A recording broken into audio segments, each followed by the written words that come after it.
Today we've got a great revenge story involving an organ donor, but probably not the kind you're thinking of. We'll get into that in a bit, but first, want to let your children run around a store? Now you can be as worried as the workers are. This happened years ago while I was working at a craft store. Like most craft stores, there were walls of glass, ceramic, and other very breakable sharp items for sale, and this day I was stocking one of these fragile sections. A woman came in with what felt like 10 plus children under 15 but turned out to only be 4 kids, and let them loose to play tag/Marco Polo in the aisles while she shopped. After I'd collided twice with these kids because they weren't watching where they were going, I decided to hunt down the mom before they or I got hurt. I had worked well enough customer service to know that if you asked directly for them to control their kids, they would get mad and refuse out of principle more often than not. I decided to be sneaky and stand in the same aisle as her and pretending to be stocking something near her and spoke into my work headset without actually pressing the button. "Hey, did anyone get the broken glass from aisle 13? No? Okay then, I'll be over there in just a moment to get that cleaned up." Suddenly, the lady realized there might actually be danger in letting your young children sprint around a store, and she immediately gathered them all up and they stayed by her side for the rest of the trip. After this, I used it every time a customer decided we were their free childcare, and it worked about 90% of the time. This is kind of that area of psychology and thought processes that really interests me, like trying to find those intricacies in presentations where it's going to cause that person to give the actual response or feedback you're looking for. I was talking to a friend recently about relationship stuff, and I was giving them kind of similar-ish advice about how, like, if you ask your partner, for example, "Did you not think of me before you went out?" you immediately give them the platform to answer yes, no, or some basic redirect. Whereas if you ask them to break down how their day gets to that point where it ends up they decide to go out, what's usually the thought processes that come up when you're deciding to go out? And then you can build off of the actual feedback from that to get to the point of, at what points would you say it's usually normal that I would maybe cross your mind? Once it gets to that point, can they really say yes, no, or some basic redirect? Lunar Kitty 554 commented, "I had a coworker who was a mom herself, and there was maybe a 6-year-old kid doing cartwheels around the store while the mom didn't care. So coworker decided to just start dressing down the kid herself, who was so shocked she stopped instantly, and the mom was so embarrassed they left very quickly." Riveramb Inc. commented, "A few weeks ago I had a kid, probably 8, flying around the store on a scooter that was for sale. Nearly hit me twice, triggered the freak out of my anxiety. She nearly hit the front of my cart when I said in my teacher voice, 'Stop that!' Next thing I know, I'm being told I'm not allowed to speak to children and that it's illegal, that I'm racist for speaking to their child. Yeah, I am white, and based on accents, they were Middle Eastern. None of this registered for me when this child nearly slammed into the front of my cart. This was the second time in the span of a minute or so. What would have happened if she hit my cart? I would have gotten blamed for that. They threatened to call the cops. I told them to go for it and have them come find me when they show up. I understand. Children are exhausting, but they had 5 adults out shopping, and if the child can't stay with them, one of the adults needed to take them back to their vehicle for freak's sake." Also, hi, I'm Steven, and if you guys enjoy crazy stories of revenge, it would be amazing if you left a like or left a review if you're listening to my podcast. That said, our next story is, "Friend deliberately disappeared from my life after graduation, so years later I freaked with their music." For the sake of the story, let's call the friend in question B. So I was friends with B throughout most of college. We were pretty close and would always hang out. I would drive them to places, we'd organize and throw parties together. Important for later, I'd help their partner out with a place to stay or rides whenever they visited, etc. It's safe to say, I thought we were pretty good friends. Sometime during our final year, B, along with a few others, was part of a long and pretty nasty conflict with other people I was acquainted with. This conflict ended up being escalated to the school admin, and they ended up calling in everyone named as a potential witness to testify so that they could have all sides and all info to make a decision regarding the situation. Throughout all of this, B would check in on me and encourage me to speak out, remind me of things that happened, and made sure our story stayed consistent. Throughout this, I felt like I was being a good friend by speaking with the truth and defending my friends from attacks while making sure the other individuals involved would be held accountable for what happened. Fast forward to the week leading up to graduation. I was reaching out to a lot of people so that I could get a meal in with them before we all left for good. I tried reaching out to B in the group we were a part of so that we could get a meal together but got no answer. After insisting, I was told one of them, not the friend in question, wasn't allowed to hang out with people of my gender because their partner didn't allow it. So I didn't press the matter further and decided that I would just try and see these people individually at some point. Spoiler alert, that never happened. Same thing happened with grad photos, didn't get any with B or that group. A few days after graduation, I went to send B something on social media only to realize I was blocked by them on everything. After talking to some other friends who had been abroad, they confirmed that B told people after graduation that they were going to use me to gain leverage during their troubles with the school admin and then block me, which was shocking to me because this person never showed any signs of disliking me, nor did anything happen for them to feel that way about me. All of this leads us to today. All of this leads up to today when I found an old device I haven't used in about 3 years. Turns out B had logged into Spotify on this device of mine for an event, but never logged out. And after all of this time, I finally got a chance to enact some form of revenge. So I ended up deleting all of their playlists and unfollowing any and all artists or playlists they had saved. By the time I was done, they had no music left and had logged out of their account as to prevent anybody from knowing it was me. That's it. Thanks for reading. As somebody that does use Spotify and has had it actually hacked before, I don't know if I just had a crappy password. Usually I'm pretty good about that kind of thing. It was utterly disastrous because the people who hacked the account started playing all kinds of things that I would never listen to. So probably for a good couple months there were songs and recommendation playlists being popped up full of Spanish rap that I just wouldn't listen to. And also I'm one of those heathens that doesn't really do individual playlists all that often. I just kind of shuffle in my liked songs playlist. If you were to hack my account and wipe my liked songs list, after all these years it would be devastating. You would never be able to remember all of those songs. Tenebrous Sunshine commented, "There was another Spotify revenge that I read a long time ago that still has me giggling. They were logged into I think their sister's Spotify account. Whenever they thought about it throughout the year, they would play Baby Shark on it. If she thought she could get away with it,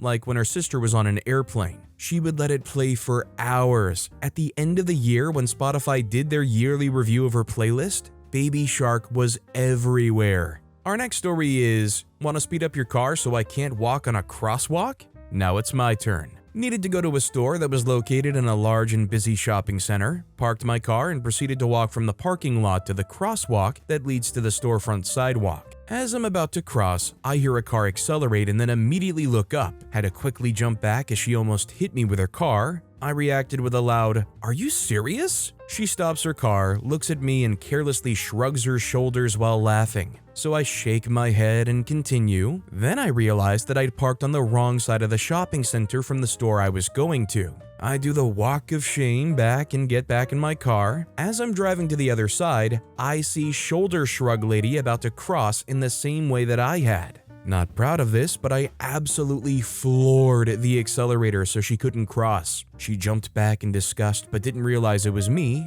yet. So I stopped my car in front of her and gave her the most pronounced shoulder shrug while mimicking her smile. She actually laughed in disbelief, and my food tasted better the rest of that day. Do you guys think in that moment when they saw OP pull up and they did that shoulder shrug back at her, they must have thought to themselves, did this person just follow me? Just to go out of their way to get revenge on the crosswalk? Bob Nice's Boy Toy commented, "Probably a smarter way of getting back at them than I would. Generally, if I notice someone's trying to accelerate so that they can cut me off, I'll also speed up my walking. They're forced to stop, I slow down and give them a death stare the entire way across the crosswalk. I figure freak it, y'all gonna be jerks? We can play. I have the right of way, so it's not like I'm going to be the one at fault here." Our next story is sneaky outfits for the baby. I share my 7-month-old with my ex-boyfriend. We're working through mediation to come to a parenting agreement, and while I think we both are trying, he does a lot of stuff that upsets me and I just have to bite my tongue. I've discovered though that a lot of the cute clothing I was given for the baby is a little impractical, but I can put it to good use when I'm handing him over for time with X. Suspenders for no reason? Yes. Winnie the Pooh jeans with, God help us, a button-up fly? Excellent. A bright white shirt replete with collar and cuffs and a total of 20 buttons? Absolutely. All the clothes I would never in a million years put my extremely wriggly crawling baby into are getting their money's worth. And I can smile at X at handover and tell him to enjoy whatever activity he planned in the adorable outfit I've created. Honestly, if I were the ex, if you also could especially tell that your ex is giving you the baby in outfits that are impractical to really kind of keep clean and tidy, I think I would just allow those to become the playtime outfits that are just trashed and stained and whatnot. Like really, what can you expect if you want them to actually consistently wear that white button-up with 20 buttons all over? Let alone the fact of how much it's a nightmare when it's like diaper change time. Nursing in the Shadows commented, "You could also make sure the baby eats a well-rounded meal with lots of veggies before drop-off. Make for good poops all the way up the back." Our next story is, either you clean the garage or I will. My husband procrastinates a lot, and at times it's annoying. We moved almost 1 year ago and he keeps telling me he needs to clean the garage or that he'll clean the garage to fix my car, among other things. Nothing I did or asked of him got him to clean it, so I told him either he gets it done or I will do it for him. He once again didn't believe me about something, so last weekend I started cleaning the garage and started putting things away. I got about a third of it done. Once he came home and saw it the next day, he freaked out. "What did you do? Where was my stuff?" I told him, well, somebody had to do it, so I started it. Guess who cleaned the garage today and reorganized everything? To be honest, I'm pretty bad about this stuff too. If, for example, my partner says, let's try to do it together, there's something in my brain that just switches on to 1,000,000% more committed to doing so. Having issues like that is something that I continue to strive to be better about almost every day. I mean, even just like respecting your belongings in your immediate area enough to just like knock out something now rather than wait for it to pile up. I mean, how many of us out there have the laundry chair or the mound of laundry that just kind of shifts from the bed to the chair? Informal Cry 147 commented, "I got my motivation when I got home and there was a skip bin sitting in the driveway right outside the garage. Asked my wife what it was for, and she said she was going to clean the garage by simply throwing everything out. Best believe I spent that whole weekend doing it all myself. Years later, I might have some tools left out on my bench, but it's kept pretty spotless now. I actually love the space now and get upset when my wife leaves a mess in it." Our next story is, wouldn't sell on my 21st birthday, so I'm gonna support big business. It's my 21st birthday, and a weird Korean family tradition we have is that the 21-year-old buys the first drinks and smokes for their grandfather or parent. I went to the smoke shop right at the end of my block, asked for what I needed, grabbed my wallet, and handed my ID over. My ID clearly says 21 years old on January 28th, 2025, and it scans no problem. Then the clerk sees it's my birthday and asks. I don't say anything other than, "Yes, I am now 21. Is there something wrong with my ID?" Dude pulls out this little digital clock and it says, "Can sell to anyone born before this date," which shows January 29th, 2025. He says I have to wait 24 hours and that I legally can't buy anything. I told him that's not how it works, nor what the clock means. He said he doesn't make the rules and that I can't buy, even though I'm 21. So I did what anyone else would do. I flashed the wad of cash I had in my wallet and said, "Man, that really is a shame." The guy sees it and begins to backpedal as I'm walking out the door. He stops me and said I should come back tomorrow and he'll sell me whatever I want. I ended it with, "Oh sweet, but I think the Wawa might beat you out today." I went to where I should have started, and the kind Wawa employee who knows me gave me a free beer and told me happy birthday. You know, this kind of thought actually crossed my exact mind because, let's be real, not everybody who is born on a certain day pops right out at midnight, so technically there's like some amount of time. But from what I understand in most places, at least in the US, once it hits that new day and you're 21, get drunk. Please drink responsibly. And Hauser Bush commented, "I had something similar happen once at a coworker's birthday party. It was at a restaurant where everyone there knew us and knew we spent about $90 to $120 pre-tip each person every time we came in. There were about 10 of us celebrating the guy's birthday, and the waitress pulled that same crap.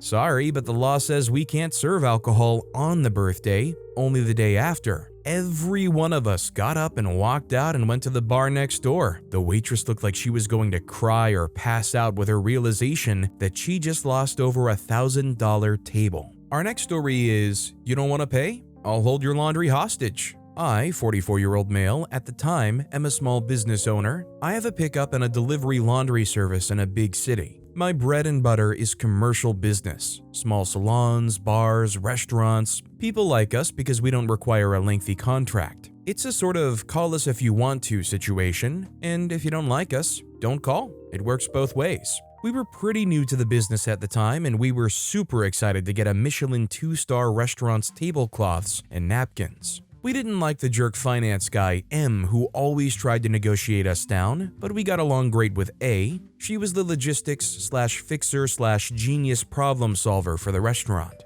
Any high-end business should have someone like her on staff. We jumped through hoops like we'd never jumped through hoops before, even rented more space to handle their business. At $3,000 a month, they were our biggest customer. Thing is, M already negotiated an amazing deal with us from the start, but he was in the nasty habit of trying to negotiate after the fact. Every time they owed us money, he would try to get us to take less. We told A this was not okay over and over again. M was an owner, but he was just a money guy. The head chef and other owners actually cared about the business. Well, the back and forth went on for months. They always insisted on a discount. We never gave in because we were already in deep discount territory with these people. And come on, at $400 a plate, you can afford $2 per tablecloth or whatever we charge them. M eventually started really putting the screws to us and was withholding about $1,700, money we really needed, while he tried to squeeze us to accept less. I think he thought we were probably living on edge like most small business owners, but we were just really tired, sick and tired more than anything, and we checked our balance of Fs and there were none left to give.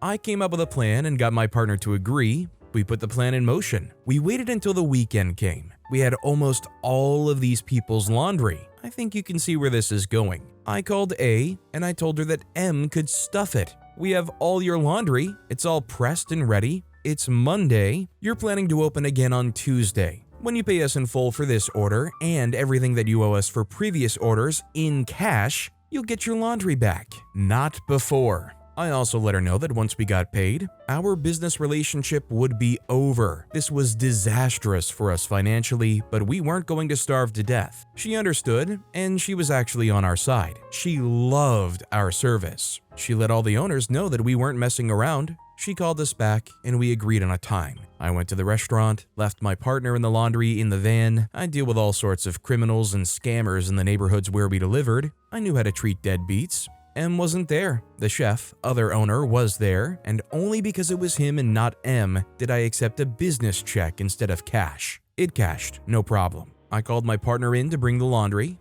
A called me later and proposed that we keep working with them and we would never have to speak to M again. Honestly, it was such a weight off my shoulders to no longer deal with them. I said no way. Don't try to stiff a small business that stands between you and setting tables for $20,000 worth of seatings in your fancy restaurant when you have no plan B. I have no regrets. I mean, obviously this agreement between OP and this 2-star Michelin restaurant must not have been too critical for their business if OP's willing to ultimately walk away from it. Cause I can't lie, I probably would be tempted enough to try to go forward with that guarantee that I wouldn't have to speak to M again. Coder Joe 1 commented, "As a software dev, I've had to build in a few time bombs to ensure payment. It sucks that you have to resort to that type of protection, but too many people are successful because they screw over everyone else." Our next story is, gave a coworker's address to a law firm he was running from. This was a few years ago. A guy at work made me mad. I had overheard him talking crap about me. I went looking for info about him online. I found a car repo negative balance lawsuit for $5,000-ish on a county court site. I found the law firm and used the Contact Us page and referenced their own case number with his new address and phone number. He started delivering pizzas on the side shortly after. Honestly, I think this one is pretty simple. Don't go around making enemies if you have a $5,000 debt that you're trying to run from. Infamous Ad5262 commented, "Had a coworker who delivered pizza while also working for a state law enforcement agency. He would call in sick and then deliver pizzas in his unmarked police car. Justice was arresting him, convicting him. A couple of us would interview his fellow inmates so that we could say, 'Oh hey buddy, how's it been?' while telling a whole new group of inmates that he was a former cop. Then jail would be forced to move him. Fun times. Our next story is, I left my shopping cart in the parking lot for the first time ever and it felt great. I got to the store today with my son and saw an open space. Sweet, a pull-through. I go to pull in and saw that some idiot took up 4 parking spaces and wasn't visible from the laneway. I had to back out of the space since I couldn't fit and ended up parking next to him. I shook my head and grumbled about it and went in to do my shopping. When I got back in my car, I noticed that 2 other people had piled their carts around this idiot's car. One on the front and one on the back. I've literally never once in my life left my cart in the parking lot since I'm not an animal, but it only took a few seconds for me to know what I had to do. I put my cart next to the driver's side door of this guy's car and it felt great. Hopefully more people kept up the pay it forward cart pile after me. Screw you people who take 4 parking spaces. For some jerk who goes and takes up 4 parking spaces, I would say this is getting off lightly. I mean, I imagine there's people out there who have so little F's to give that they're going to key that car. President Bailey B commented, "My truck's too long and generally doesn't fit into one spot without sticking out far enough to impede traffic. So I unfortunately take 2 spots. You know what I do? Park all the way in the freaking back every time. Or on the highest or lowest level of a parking garage. Whatever it is I can do to stay out of people's way. Does it suck? Yes. Is it anyone's problem but my own? No. And I'll keep it that way. Good on you." Our next story is angering a scammer again. Hello again. Many of you saw and loved my first story of angering a scammer. I've done it again. I got another scam email with a phone number attached. I called them. They claimed to be part of a car service, although the email sent was one about roof repairs. I spoke to the scammer for a while. There was a woman's voice in the background as well. She was saying to tell anyone that they were working from home in New Jersey, even though the business was in New York. To make a long story short, he claimed he was there at the car repair business alone. I asked him why I could hear a woman's voice in the background then. He then changed his story to say that he was working from home, but that he would still get business calls, and the business calls could be connected to her business call. I continued to call back and ask them questions about the car business that they couldn't answer. Sometimes I'd get the girl, sometimes I'd get the guy. Once I called and said I was looking to rent a taxi because they said they were a taxi business. I told them that I was standing outside their business, I thought, but that I was blind and didn't know how to get in. So could they come help me? The guy said he'd be right out to help me. He put me on hold for several minutes, then came back and said he hadn't seen me outside. I said, "Try calling my name. Maybe I'm outside the wrong business. I wouldn't know because I'm blind." He put me on hold for a few seconds and then came back and said all he'd seen outside were men. I then asked him, "How'd you go outside and check? I thought you were working from home." I wasted a good hour of his time by calling him several times through the day. Unfortunately, I should have used star 67 because now he's calling me. He's called and told me I'm ugly and ranted for several minutes. He's called from 3 phone numbers now. He even tried to contact me on WhatsApp. Frankly, now I'm a bit scared, but I'm still glad I wasted his time so someone else didn't get scammed. It feels kind of good that I made him angry enough that he's now trying to pester me. I hope he learns his lesson and stops scamming people. Like, I know these scammers will go along with just about anything to try to make sure that they can scam you out of your money, but why would this scammer go along with, "I'm blind and outside, can you come get me?" and like play the charade as if they're actually going to go see the person? Do they really think that they're going to buy that they didn't see them and still convince them to go over to the nearest 7-Eleven and try to buy $1,000 worth of iTunes gift cards? Zoreb1 commented, "I get a call from Solar Haven or something like that. They used a spoofed number. One was from the local police, which I picked up as they tend to call about road closings due to fire or about lost kids or elderly. Another from maybe a hospital. I did call the voice a scammer, but it was a robot. Not sure why they do this as I'm not doing business with a firm who starts off with a lie." Kamenim commented, "I ask chatbots like that for an answer to an opinion question. Where do you think the best place to have a quick dinner is? What's your favorite ice cream? Do you like wood to be smooth or rough?" Odd enough opinion questions that a person would ask clarification, and the computer just hangs up or repeats the line again. Our next story is, don't mess with my little brother. My little brother, when he was in junior high, was bullied by a much bigger kid who rode the same school bus. Little things like an elbow to the ribs, knocking his books out of his arms, etc. The worst was when he farted into his cupped hand and then placed it over my little brother's face, calling it a gas mask. My parents went in to talk to the vice principal, but were told that without witnesses, other students were afraid of the bully,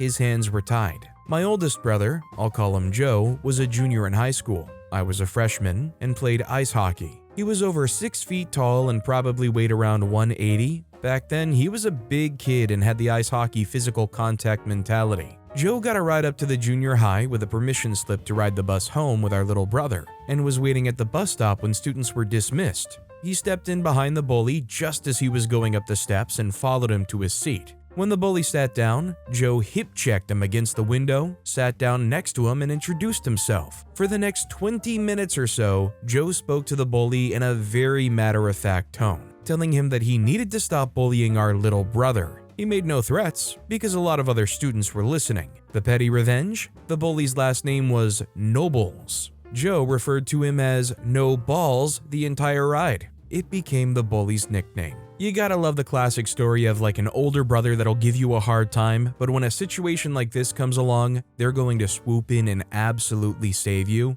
That kind of awesome relationship where they say, hey, only I can bully that kid. Literary Catnip commented, something like this happened to me when my little sister was 4, in kindergarten and I was in 4th grade. We lived in a rural area and kids from all ages attended school in the same building and rode the same buses home. The bully was a boy in my class. He grabbed my little sister by the hood of her coat and tried to wrangle her out of her seat so he could take it. I was sitting a few rows back and saw the whole thing. He didn't see me. My scrawny little sister of about 35 pounds had just been sitting there looking out the window. He lifted her bodily out of her seat by her hood. I didn't sit and calmly chat with him about it. I busted him in the face. He ran crying and bleeding from the bus back into the school. The bus driver had heard what happened. He got on the bus and asked me if I'd clocked the kid, as the kid had claimed. I instantly admitted it. He asked why. My sister told him. The driver smirked, closed the bus doors, and pulled out, leaving the bully there. The best part of the story is that years later, that kid ended up marrying one of my sister T's best friends. When he upsets his wife, she still threatens to call T and have her alert me. It's been 50 years. Our next story is organ donor, but not the meat kind. Way back in the early 2000s, my husband's grandmother borrowed an organ, the piano kind, from a friend but never played it. It was in her tiny house for many years. Gran's house was small, literally the width of a single-car garage, so she didn't have much space to begin with. At the end of 2021, husband's aunt owns the property that Gran lived on and was also friends with the organ owner, contacted organ owner, asking her to take the organ back. Crickets. Start of 2022, Gran gets diagnosed with cancer of the everything. It was metastatic lung cancer that had traveled to every part of her body. She opted out of chemo. We needed the space in Gran's lounge to put a bed because the bedroom was too small to care for her properly. The reason doesn't matter. Organ owner needed to take her organ back. Auntie asked organ owner several times and got many excuses. I'll take it later this week. I don't have anyone to transport it. Can you hold on to it a bit longer? I have a potential buyer that I'm waiting for. All the usual excuses. Husband's uncle and 2 cousins came over in April 2022 from England to spend some time with Gran before she got too sick to do anything. We took that time to rearrange her house to accommodate a bed in the lounge for her. My husband's brother-in-law borrows his dad's Spacky pickup truck, and he and husband's cousin loaded the organ. Organ owner lives around the corner, within walking distance. Auntie had tried one last time to ask organ owner to take her organ. Crickets. So cousin and brother-in-law pulled up at her house. Organ owner was out, but her daughter's boyfriend was there. He happily let them in and even helped them offload it. Brother-in-law and cousin left, and we went on with our rearrangement. Organ owner was ticked. She messaged Auntie, absolutely furious. How dare you just drop this off without telling me? Don't you know I have no space for it? This is so inconvenient for me. I didn't want it back right now and you knew that. Auntie was heartbroken and angry. We all reassured her that we had done the right thing and that the organ owner would get over it. I don't think they talk much anymore because Auntie was really hurt by the reaction. I knew exactly what game organ owner was playing because she was being deliberately avoidant of the conversation. Not giving her a choice was the best thing we could have done in that situation. My father called cousin and brother-in-law organ donors because of that incident. The most blatant thing here to me is that organ must not be worth much. Basically to the point where you can't sell it because nobody wants to come haul it around because it's so big and bulky. I mean, surely if there was some kind of flippable value in that thing, they wouldn't be so hesitant about having it back. Yobi the Nimble commented, okay, hear me out. I work at a place that takes and sells donations to fund charity work. We do not take any pianos, organs, or exercise equipment. My advice to anyone, never buy a piano, organ, or piece of exercise equipment ever unless you 100% want that thing for the rest of your life or you are okay with shelling out the money to have it hauled to the dump. You will never be able to get rid of it, not even for free. No one wants it, no one can sell it. It is expensive trash after you don't want it anymore. It's not worth it. Get an electric keyboard or go to the gym. You will thank me later. But with that being said, that's all the time we have for today. Now, if you want to hear another absolutely crazy revenge story, check out that video on the left. Or if you missed my latest video, check out that video on the right. That said, I'll see you all next time with some more stories.